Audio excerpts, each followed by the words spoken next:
Hello everyone, today we're going to discuss a more recent video game than the others I've covered on this channel. This is a newest release by Vanillaware, which is the same company that created the fantastic Dragon's Crown. So it goes without saying that we'll have amazing visuals, sweet orchestral music, fun gameplay, and of course, a good amount of fan service. The game we will discuss is a tactical RPG that takes place in a fantasy medieval world. In the game, we will need to recruit and equip a heroic army to fight an evil empire. Sure, this doesn't sound too original, but believe me, it's a quality game. So stick with me, and let's check out Unicorn Overlord on the PS5.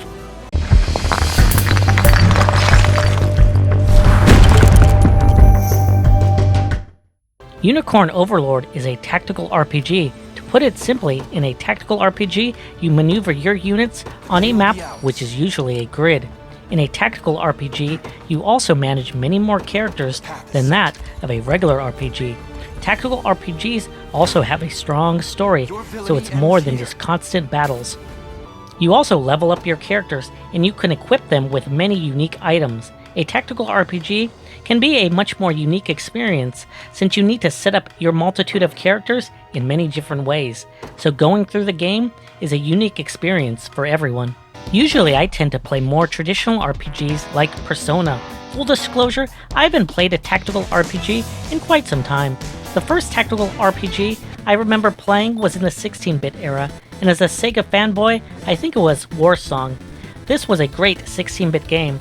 I remember loving leveling up characters, and from what I remember, this game belonged to my brother, so I had to borrow it when he wasn't using it. It's been a while since I played a tactical RPG, and I bought Unicorn Overlord mostly because of my trust for the development team alone. Vanillaware are true masters of 2D art. Sorry for the long background, but let's talk about Unicorn Overlord. I know the name is pretty weird, and maybe the story is simplistic. You play as Aileen, a prince of the country of Cornea. Vanillaware, a general of Cornea, attempts to take control of the country. The queen mounts a final battle, which allows her child, Aileen, to escape. Vanillaware defeats the queen and assumes control of the country, then he subjugates the 4 other countries in the continent. 10 years pass, and Aileen is now grown.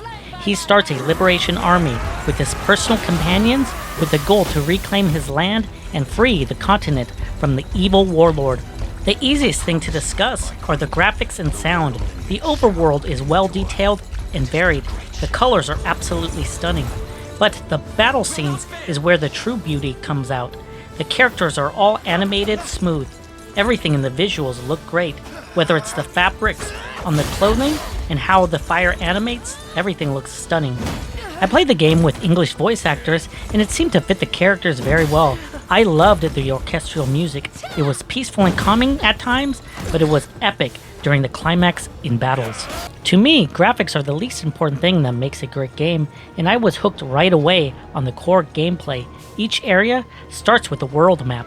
You explore the map, and you find many resources or even items you can use in battle. There are towns which need to be liberated by winning battles. Since the world is experiencing war, many of the cities are destroyed. With these resources you find, you can even repair or upgrade the towns. At towns, you could purchase weapons, items, or even recruit commanders. In the overworld, you will see these places of battle. You can avoid many of them. They're purely optional, but I did all I could find for the experience, and they were just plain fun. When you make contact with the enemy, battle is initiated. I'm going to do a quick summary of the battle system.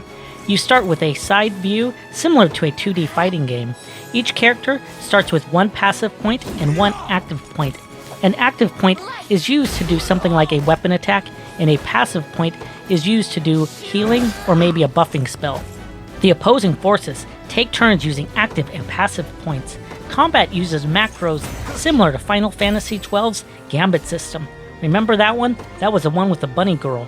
Each character has 8 presets. You enter things like, if your health is less than 50%, cast a healing spell, or attack flying enemies if you have a bow.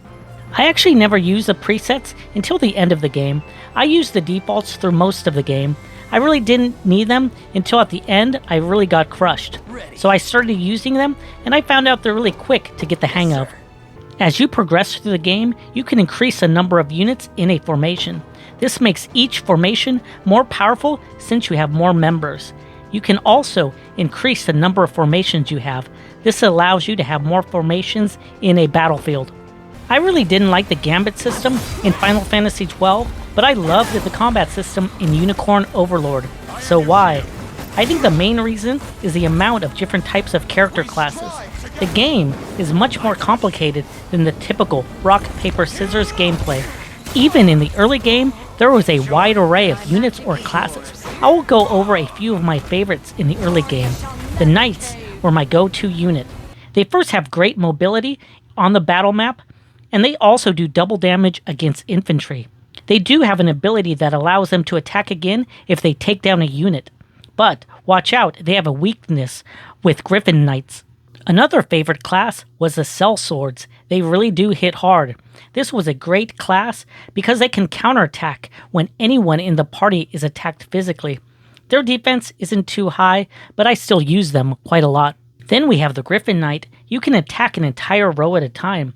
Since they fly, you can attack the back row and focus on any squishy units. They do take double damage from arrows though. The soldiers were surprisingly useful. They became my favorite class early in the game. They do damage in columns and can do extra damage to horses and flyers. Shamans are interesting and very unique. They are spellcasters that use curses. These curses debuff enemies, which makes your party more effective by weakening their enemies. These are just a few of the early classes. There are over 60 classes and all are unique, and it's really fun to try out different classes and see what combinations work well together. The main reason I think this game really clicked for me was the combat. I found great enjoyment in just experimenting with the different unit types. These units have true personality in design and have special unique abilities. They also can be upgraded, so I loved seeing how they progress. The game also progresses well. There are many RPGs that start out with a super slow, boring, long tutorial. In Unicorn Overlord, there really isn't a tutorial. Early missions introduce key mechanics organically.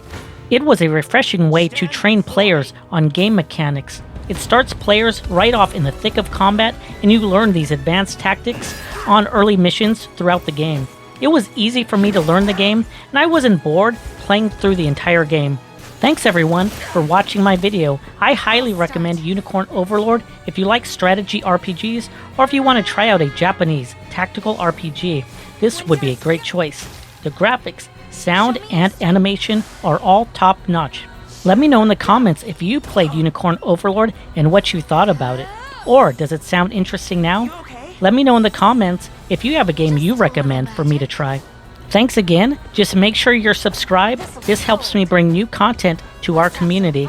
And I'll see everybody on the next adventure.